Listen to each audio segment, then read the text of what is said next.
आपने अक्सर लोगों को बोलते हुए सुना होगा कि सब मोह माया है, लेकिन सच तो यह है कि इस तरह के शब्दों का प्रयोग करने वाले ही माया से परिचित नहीं होते।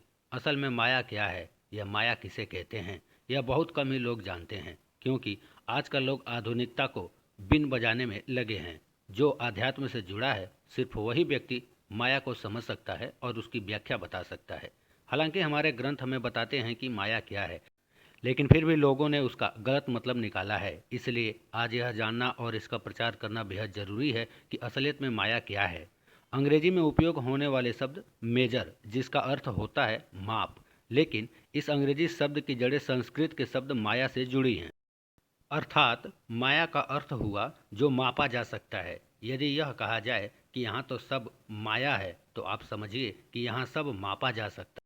अब देखिए, आपके आसपास की कितनी ही चीज़ें हैं जो आसानी से मापी जा सकती हैं। जैसे कि दूरी को मापा जा सकता है, तापमान को मापा जा सकता है, पानी को मापा जा सकता है, आयतन को मापा जा सकता है, आदि चीज़ों को मापा जा सकता है। यहाँ तक कि समय को भी मापा जा सकता है। समझने वाली बात यह है कि इस सृष्टि पर सिर्फ दो ही चीज़ें सब कुछ हैं, एक है समय और दूसरा स्थान। और इत्तेफाक कहो या कुछ और, दोनों ही चीज़ों को मापा जा सकता है, इसलिए इन्हें माया कहा जाता है। सरल शब्दों में कहा जाए तो जिसे मापा जा सकता है वह सब कुछ माया है। जिसको नहीं मापा जा सकता वह माया नहीं है। अब आपको यह जरूर सोचना चाहिए कि आखिर ऐसा क्या है जिसे मापा नहीं जा सकता, और आप देखेंगे कि आपको आपका जवाब मिल जाएगा। अब सवाल उठता है कि आखिर सब कुछ माया है, तो ऐसा क्या है जो माया नहीं है। दिमाग पर हल्का सा भी जोर लगाएंगे तो आपको समझ आएगा कि दुनिया में सिर्फ वही चीज़ें हमें मूल सुख दे सकती हैं जो माया नहीं है, या जिन्हें मापा नहीं जा सकता। क्या मापा नहीं जा सकता? क्या आनंद को मापा जा सकता है, या प्रेम को मापा जा सकता है, या फिर जीवन को मापा जा सकता है? आपका जवाब ना ही होगा, क्योंकि प्रेम, आनंद, दुख, तनाव आदि को मापा नहीं जा सकता, जीवन को मापा नहीं जा सकता, इसलिए इन्हें माया नहीं माना जाता है। सत्य को मापा नहीं जा सकता। सत्य, चैतन्य और आनंद यही ईश्वर है। परमात्मा क्या है? सत्य का अर्थ है सत्य, चित का अर्थ है चेतना, और आनंद का अर्थ है आनंद। ईश्वर सत्य, चेतना और आनंद है, इन्हें कभी मापा नहीं जा सकता। और तुम भी यही हो। आपकी आत्मा का स्वभाव आनंद है। आनंद को मापा नहीं जा सकता, प्रेम को मापा नहीं जा सकता, और यही माया नहीं है। व्यक्ति जब अपनी इंद्रियों को नियंत्रित करने में पूरी तरह असमर्थ हो जाता है, उस समय लोग उसे कहते हैं कि वह इंसान पूरी तरह माया में उलझा हुआ है। मतलब यही है कि वह जिंदगी के मूलों को भूलकर छोटी छोटी तुच्छता दिखा रहा है। अर्थात मनुष्य ऐसे कर्मों में, ऐसी चीज़ों की उत्पत्ति करने में लगा है जो बिल्कुल भी अस्थायी नहीं है। जब आप यह जानते हैं कि कोई चीज़ अस्थायी नहीं है, तो आपको उसमें अपना मन नहीं लगाना चाहिए, बल्कि आपको उस पर ध्यान केंद्रित करना चाहिए जो सर्वज्ञ और सर्वथा है। माया हमेशा बदलती रहती है। यदि आप इसमें फंसे तो यह फिर आपको अपने हिसाब से नचाएगी।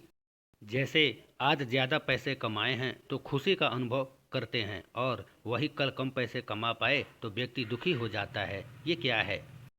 यह दर्शाता है कि आप माया के जाल में फंस चुके हैं, क्योंकि व्यक्ति को सिर्फ अपने कर्म से खुशी मिलनी चाहिए और अपने प्रयास करने चाहिए। चिंता करना भी स्वाभाविक है, पर सब कुछ होते हुए भी और की इच्छा रखने के लिए रोना, ये तो दुर्भाग्य होगा ना। आपके जीवन की अस्थिरता का मुख्य कारण क्या है, आपको यह समझना बेहद जरूरी है, क्योंकि ऐसे कुछ तुच्छ कारण जो आपको प्रभावित करने में लगे हैं, वह माया में लिप्त होने के संकेत हैं। आप एक मुसाफिर हैं, तो आपको एक अच्छे वाहन की तलाश करनी चाहिए, ना कि किसी वाहन के लिए चिंता करना चाहिए कि इसमें ऐसा हो गया वैसा हो गया। अर्थात आपका जीवन इसी प्रकार का है, जहां आपको सफ़र पूरा करना है। सफ़र को ठीक तरह से पूरा करने के लिए अच्छा और सुरक्षित वाहन का चुनाव करना आपका कर्तव्य है, लेकिन उसके प्रति अनावश्यक चिंता करना पूरी तरह व्यर्थ है, क्योंकि यह माया है, सत्य नहीं है। हमेशा बदलती हुई तमाम घटनाएं और आपके आसपास की चीज़ें, यही तो माया है। स्थिरता तब आती है जब आप अपने अंदर किसी ऐसी चीज़ पर लॉग ऑन करते हैं जो बदल नहीं रही है, जो पूरे समय एक समान रहती है। इसे माया के जाल से बाहर निकलना कहा जाता है। यूं तो लोगों ने माया शब्द के जाने कितने ही अलग अलग अर्थ निकाले हैं, जिसमें से एक और प्रमुख अर्थ है कि माया जिसका कोई रूप नहीं है, लेकिन जब आप उसे पकड़ने की कोशिश करते हैं तो वह आपके हाथ में नहीं आती है। दुनिया में सब कुछ ऐसा ही है।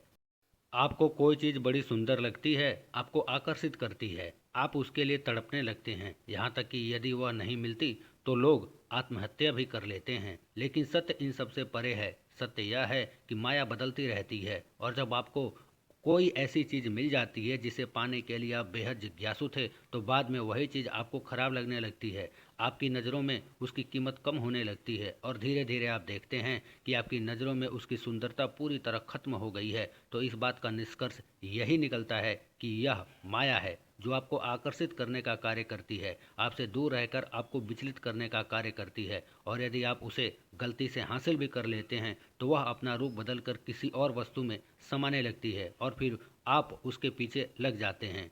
जो कुछ भी आपको विचलित करता है, भले ही वह कोई चीज़ हो या इंसान हो, आपको यह समझना चाहिए कि वह माया है, और इसका कार्य सिर्फ आपको आपके मूल लक्ष्य से भटकाना है। इसके अतिरिक्त माया आपको कोई संतुष्टि नहीं देगी। यदि आप ऐसा सोचते हैं कि कोई महंगी गाड़ी लेकर आप खुद को संतुष्ट महसूस करेंगे, तो यह आपकी सबसे बड़ी गलतफहमी है। इसी प्रकार यदि आप किसी महिला को पाना चाहते हैं और आपको लगता है कि वह महिला अगर आपको नहीं मिली या फिर आपके जीवन में आई तो आपको संतुष्टि मिलेगी, तो यह भी माया है, आपकी सबसे बड़ी भूल है। हालांकि आप अपने कर्म के लिए बिना किसी जिज्ञासा या अतिरिक्त चेष्टा के किसी भी चीज़ को पाने में सफल होते हैं तो बहुत अच्छा है, लेकिन आप इस तरह से संतुष्टि ग्रहण नहीं कर सकते। माया आपको अपने सुंदरता के जाल में फंसा लेती है, और एक बार फंसने के बाद व्यक्ति कई तरह के दुख भोगता रहता है।